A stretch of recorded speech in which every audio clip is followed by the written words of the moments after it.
The Creature Files, presented by the Department of Mythical Wildlife, with your hosts, author Todd Calgi Gallicano, Christopher McClary at the Sightings desk, and resident skeptic Vic Afsahi. So sit back and listen as we report the latest news and up-to-date information about the mythical creatures living among us. The Creature Files. It might just save your life. Hey everyone, and welcome back to The Creature Files. I'm Todd Calgi Gallicano, the author of the Sam Lennon Adventure Series from the files of the Department of Mythical Wildlife. And you can find out more about us online at mythicalwildlife.com. This is the third episode of The Creature Files, and we're available both in audio and video. You can find the links on the website. And this show is all about mythical creatures. For those of you not joining us, we talk about cryptids and creatures from folklore, anything that might be lurking in the woods, in the skies, or in the waters. And as always, I'm joined by my co-hosts, Chris McClary at the Sightings desk and resident skeptic Vic Afsahi. Hey guys. Hey, how's it going? Good to be here. So last week we had on Abby the mermaid, and we talked about a lot of things. One of the things we talked about was Chris and his mom, who was involved with a mermaid show in Florida back in the day. Chris, did you have a chance to talk to your mom about that? Yes, Todd. As a matter of fact, I did, but I'm taking a little less direct approach. What I've done is I've asked Mom to gather all the photos and footage from that time in her life. And I'm going to be doing a little bit of secret investigation, so I'll keep you posted. Great. Well, we'll be looking forward to hearing more. Now, as I've often mentioned, every book in the Sam Lennon Adventure Series highlights a national park. And so in honor of that, my background on the podcast, on the video podcast, for those of you watching on YouTube, is always going to be a different national park. And so this week, we've got another national park. Guys, any idea which one is behind me today? Is that where the Creature from the Black Lagoon was filmed? I don't believe so. Vic, any guesses? Is there a national alligator gar park? You're obsessed with the alligator gar. Yes. Yeah? Yes. Hey, that's a yes. good guess. There you Oh go. my gosh, at the Sightings desk. Who knew? You got it. Everglades National Park in South Florida. So we're back in Florida again. Last week it was Biscayne National Park, both in southern Florida. And I thought it was appropriate. Our creature today is in a swamp, and Everglades National Park is known for their mangrove swamps, which we see behind me right now. It's also known for this incredible biodiversity. There's hundreds of species of birds and mammals and fish and reptiles, and many are threatened and protected. It's also known as a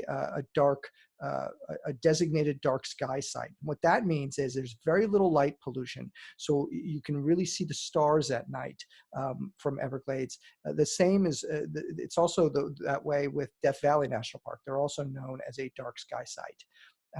So it's a pretty amazing place, and I highly recommend you visit Everglades National Park when you can. It plays a huge role in the Selkie of San Francisco, the second book in the Sam Lennon Adventure Series. All right, without further ado, let's get to the Sightings desk with Chris McClary. Chris, what do you got? Oh, guys, check out this headline. Gator or monster snake? Now, this sighting takes place in North Carolina, and this just happened on December 30th. A mysterious creature in Lake Wylie, which is a dammed off section of the Catawba River, which, I might add, has a legend of a giant snake that dates back centuries. Now, a young woman, Jessica Plate, was walking around the lake in her neighborhood when she sees something rapidly swimming towards her, and then it suddenly turns away. And she says, and I quote, "The wake it made was enormous." But here's where things get really interesting. Lake Norman, near Charlotte, is another lake formed by damming off the Catawba River, is said to contain the Lake Norman monster. So we have two lakes dammed off the Catawba River, both having legends of giant snake monsters. Interesting. Now, there's a photo of this creature there is from this news report. Mm-hmm. So we'll take a look at Jessica that. Plate took the photo. She posted it on social media, and it went gangbusters.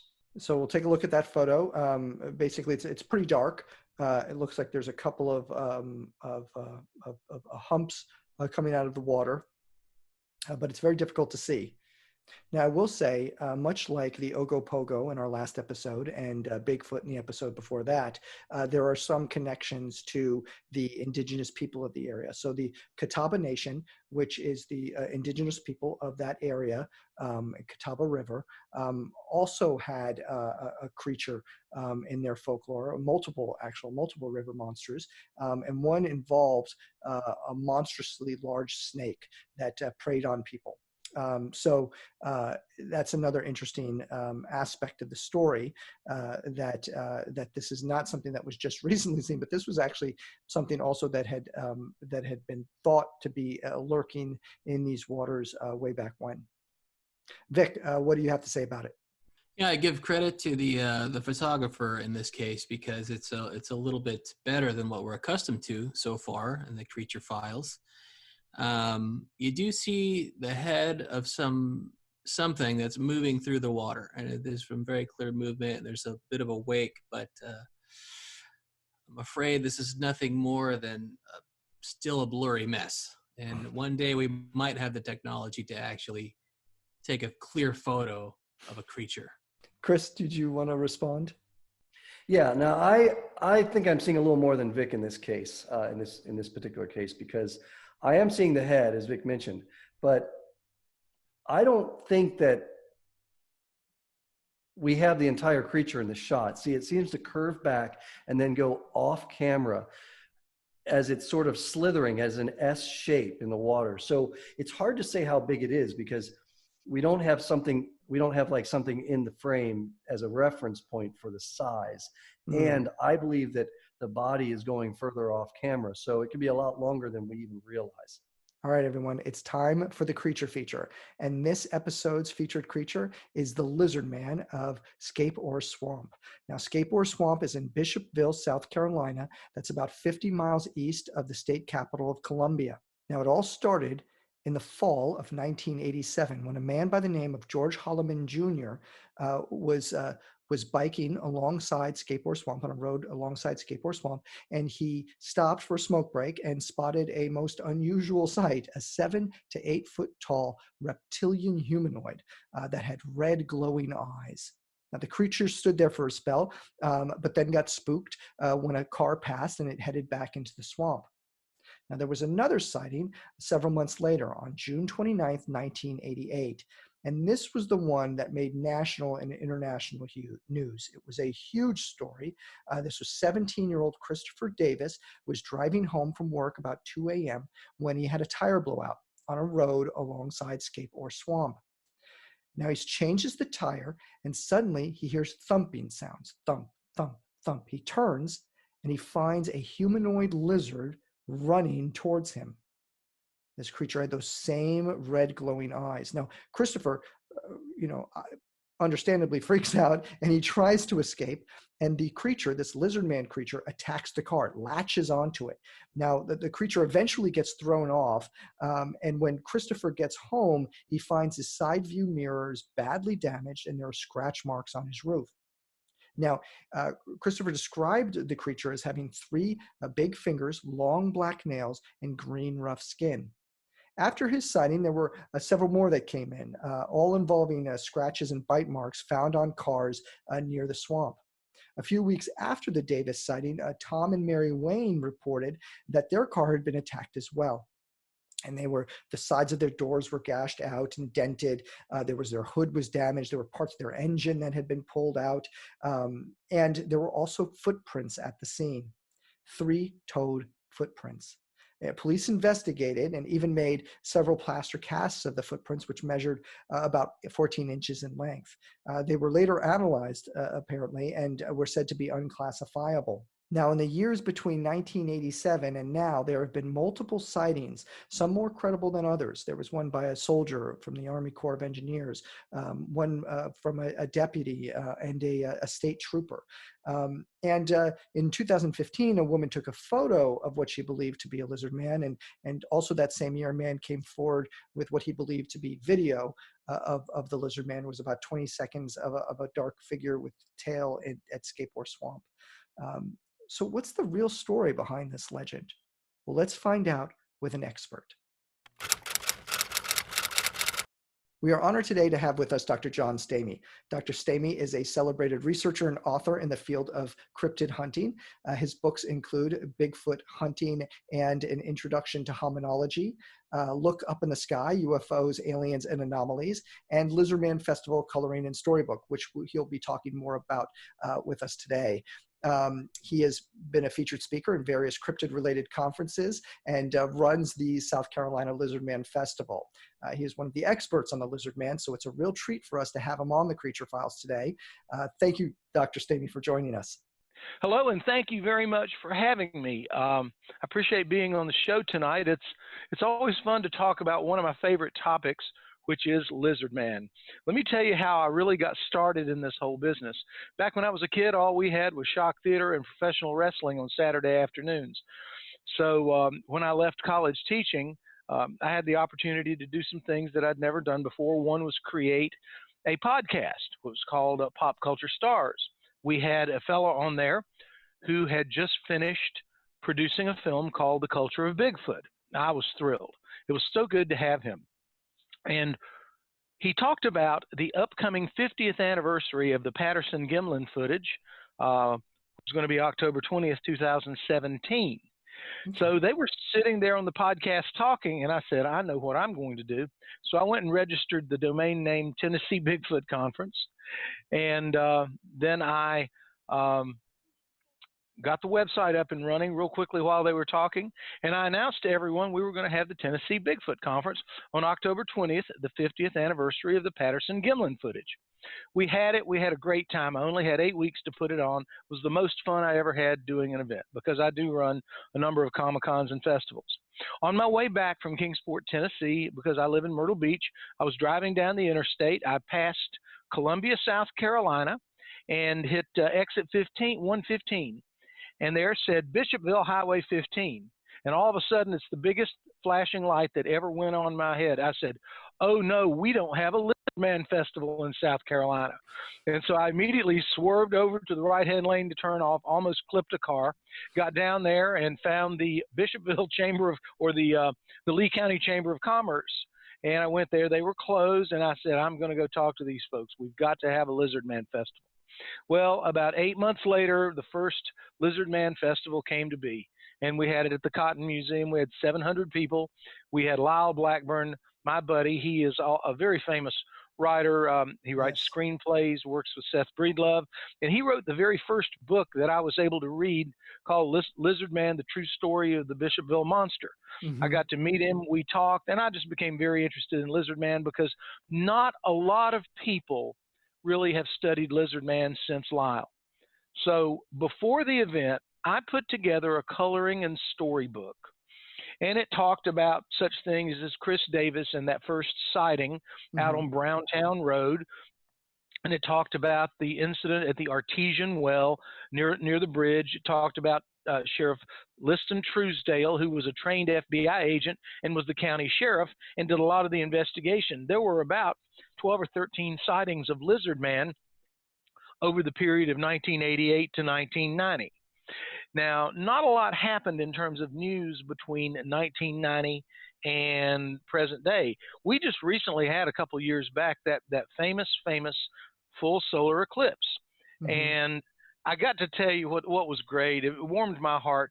The South Carolina Department of Emergency Management sent out a tweet, and this is the shot that went around the world, and it said, South Carolina Emergency Management Division does not know if lizardmen become more active during a solar eclipse, but we advise that the residents of Lee and Sumter counties should remain ever vigilant. And I'll tell you what, that was the greatest thing. I tried to stage a Lizardman come back there. Everybody was too busy watching the eclipse, but we tried, and people do love the Lizardman down here in South Carolina. He's our cryptid. He's the one that really represents the state. I've got to tell you, I was at the Sumter Iris Festival, one of our local festivals, and I was talking to a fourth grade teacher. And she said, I don't care if you believe in Lizardman or not, but if you graduate from a high school around here, you at least need to know the legend because it's very important that you know your local folklore and history. Now, if you run across Lizard Man in one of these fields, you better be careful. But everybody should know who the Lizard Man is. And I believe that. I think that's part of our heritage and part of our culture. And so that's Absolutely. why I wanted to take this book and, expand it a little more in honor of being on this podcast. So, yeah, you're talking to a guy that really loves Lizard Man. He's my All boy. right. Great. So now I'd love for you to sort of talk us through the sightings. Now, I mentioned earlier in the show, I talked about, I believe, George Hollowell Jr., the sort of the sighting when he was on his bike, and then he stopped and he saw it. And then also we've got Christopher Davis, and we also had the Waynes, those sightings. Tell us a little bit more about maybe the sightings that we might not have heard of, or something that might have been really intriguing. The one that you sort of point to and say, that's the one you should look at. That one was, pretty compelling. I'm gonna do that original Christopher Davis sighting because I think it's very important. Mm-hmm. It has a little bit to do with the culture of Lizard Man in Lee County. Okay. There was a fella, they called him Brother Elmore, and he had a big butterbean field. Mm-hmm. And he had a shack where he stored and dried his butter beans. And he had a lot of the local kids would try to steal, or they stole several times, his air conditioner. And he wanted to do something to keep them from doing it. Mm-hmm. Now, a lot of people say, and I want to be very clear on this, a lot of people say, well, the Lizard Man was really Brother Elmore dressed up in a burlap sack, just scaring Christopher Davis half to death. And as he ran behind the car, the red luminescent eyes were nothing more than the taillights reflecting in Brother Elmore's glasses through the burlap bag. Now, gentlemen, I can tell you that we tried to replicate that. We could not. It was night. Several of us tried to run behind a car, and we have bigger taillights than they did back then. We could not replicate that. So a lot of people think, well, it's just kind of a fake, it's a phony story. But I can tell you that from the research I've done and the research that Lyle Blackburn did, it is not. There have been stories of the Lizard Man since, well, as far as anyone can remember in Scape or Swamp. And what I did is I wrote a series of articles. And I was able to correlate major sets of Lizard Man sightings in the teens, the 30s, and then, of course, 88 to 90 during periods of time where we had drought and extremely, extremely hot weather. And there are stories of Lizard Man jumping off a limb and jumping down in front of a car. Now, none of us that have really researched Lizard Man a lot believe that any 65, 70-year-old gentleman jumped out of a tree and in front of an oncoming car. We do not believe that. We truly believe that there is something out there in Scape or Swamp. You can correlate its sightings to, of course, drought and heat. And a gentleman in Lee County told me, he said, what happens is when you have the drought and the swamp, Scape or Swamp, it becomes more evaporated and saltier. What that does is the height of the, basically it's a lake, it's a big lake, it's called a swamp, it drops, and a lot of the seawater comes farther in, so the potentially Lizard Man and other animals will move farther up into the swamp, which turns out to be near Sumter County and predominantly Lee County. So I think the first and that important story of Christopher Davis, it was very important. I spoke to a gentleman who, he was a kid in Florence, South Carolina. He was a reporter for a small little independent newspaper, and he was assigned to go over and meet with Christopher Davis and do an interview with him, right after that sighting happened. He went over there, and Chris was actually sitting in that old beat-up car of his. And Robbie, he's a friend of mine now, he said, we looked at that car, and John, something tore that car up. He said that wasn't anything that anybody would have or could have done. It was frightening. There's one more story that I picked up when I was walking in downtown Bishopville, and it came from a gentleman. He was actually having coffee outside the Piggly Wiggly. And I talked to him about Lizard Man, how excited we were about the festival. He said, I got a story to tell you. He said, my wife used to teach piano at Coker College. Now, if you're not familiar with the area, Coker College is in Hartsville, as we would say, about a half hour down the road. You know what that means. Depends on the day. So this was on late Sunday afternoon. It was getting sundown, and it was getting dark. So she's driving along the road, that part of Highway 15 that goes out to Interstate 20, and she was just kind of poking along, and all of a sudden, up in front of her, she saw a tall, probably 8-9 feet tall, lizard-looking creature that was just poking along the road, walking from one side to the other. She slowed down, did not want to interrupt it. The creature never looked at her and walked on to the other side of the road, walked into the woods. After a couple minutes, when she got her wits back about her, she tore off like a bandit to get down to Sumter, South Carolina, where she was from. She didn't know what to do. And that gentleman said, my wife's passed away, but I know she saw something. And she described it. She said it looked like a big lizard. So, I mean, what can you say? There are a lot of these stories that are out there. As someone, I've done science for a long, long time, for over 20 years. I've been to enough schools and published enough papers. I was very careful when I interviewed these folks. I used something called ethnographic research. I didn't prompt them, and I simply recorded. I wrote very quickly and recorded everything they said, and I let them approve what they told me, which is one good standard for scientific research. So I was just very happy that I think I got good quality research. I talked to a lot of people. Some didn't want to talk to me. Some were really, really pretty much injured by the goings-on that happened during that time period. Some people were really afraid. People did not want to go outside. Wow. Now, you have a new edition of the Lizardman Festival Coloring and Storybook coming out. What can you tell us about that? Well, I do, and it's got several new stories that I've collected since that first Lizardman Festival a couple of years back. First of all, I have a really good friend who lives in Gastonia, and he was originally from Blacksburg, South Carolina. Most people may not know where it is, but it's kind of southeast of Rock Hill.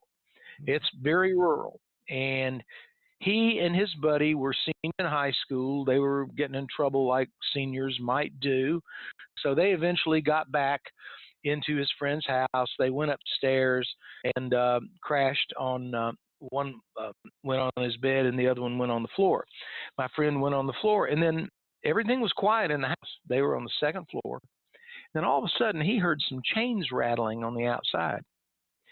And he looked out the window, and lo and behold, he saw something about 10 feet tall trying to get in the garage.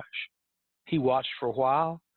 Things transpired. Now, I can't tell everything that's in the book, but that's a legitimate Lizardman story. I know this fella for a long, long time, and he is not going to make up a story. And what's interesting is I've asked him about the story several times after that, and he always tells me exactly the same story. So that's coming out in the new book. Okay. We also have an interesting case of missing records. When I first started investigating the Lizardman phenomenon in Lee County, a number of people said, "Oh, we've got records and files and everything." 8-9 months, those files disappeared.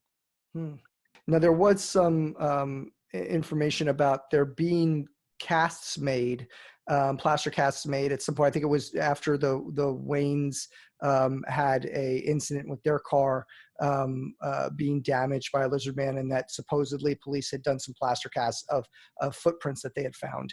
Do you have any information about that, or what happened? There is evidence that true plaster casts were made after that sighting.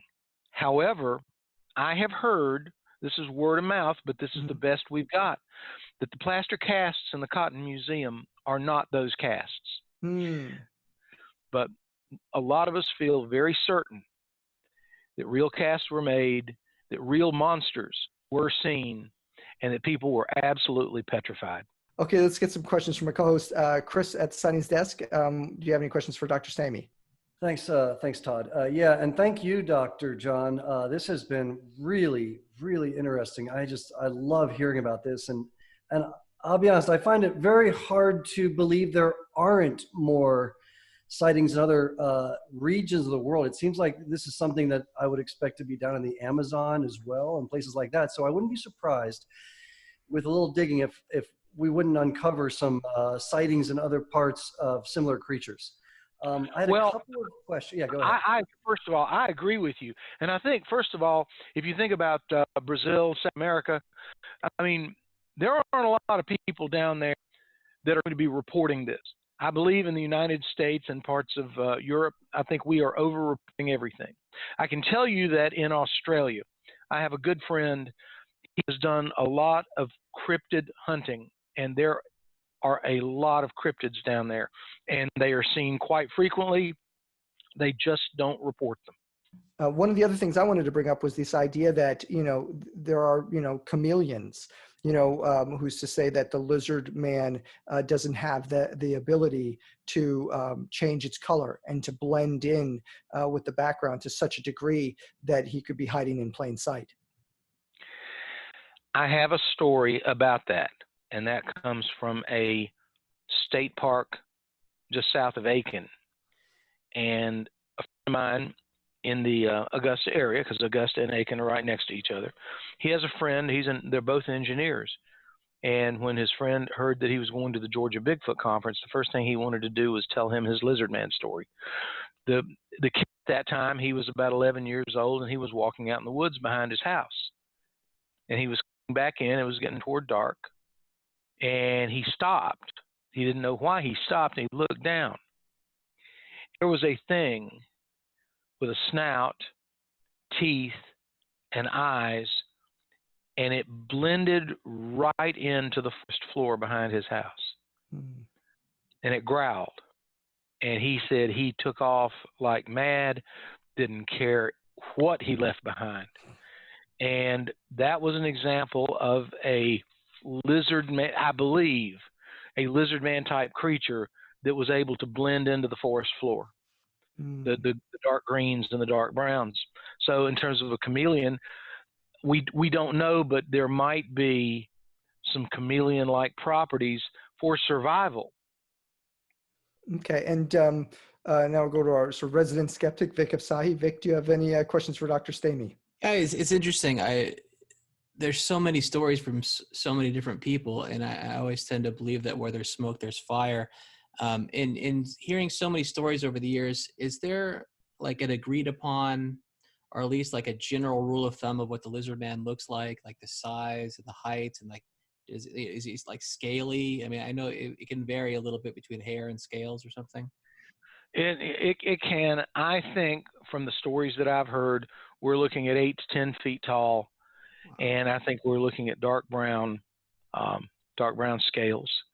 And that's a really good question, because all we have really chronicled are Lyle Blackburn's 12 or 13 stories. I've got 4 or 5, and they're all about the same. Mm-hmm. And they are consistent with Bigfoot and consistent with Dogman. The stories about Bigfoot in general are 8 to 12 feet tall, and they're guessing about 1,500 to 2,000 pounds. I believe these creatures are what we would call immense. Dr. Stamey, thank you so much for joining us. Now, where can the listeners get your books?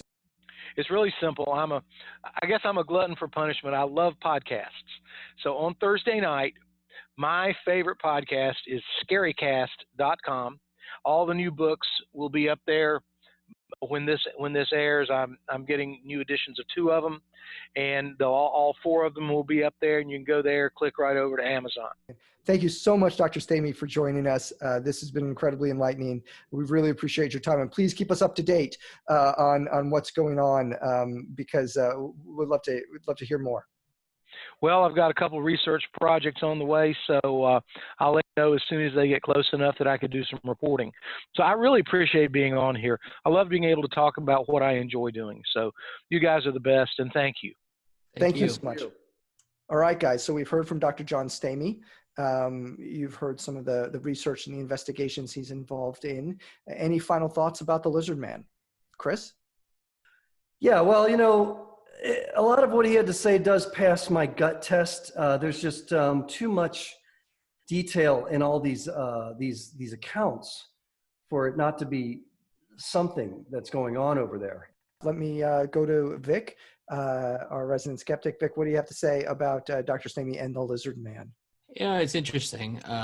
Like many of these cryptid sightings, no one seems to have a good camera, picture, video, or otherwise in the age of videos and pictures and cameras, but maybe we'll get there someday. But like I said, where there's smoke, there's fire, and all these people telling the same story is very interesting. So unless they're all in cahoots with one another, there's got to be something there, and I hope we see it someday.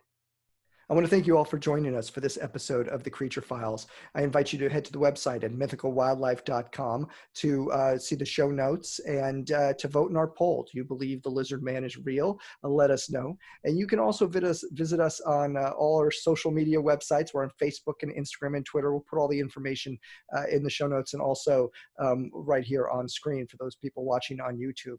And if you're watching on YouTube, please hit subscribe. It really helps us out. So thanks again. And until next time, always remember to heed your call to adventure. The Creature Files. It might just save your life.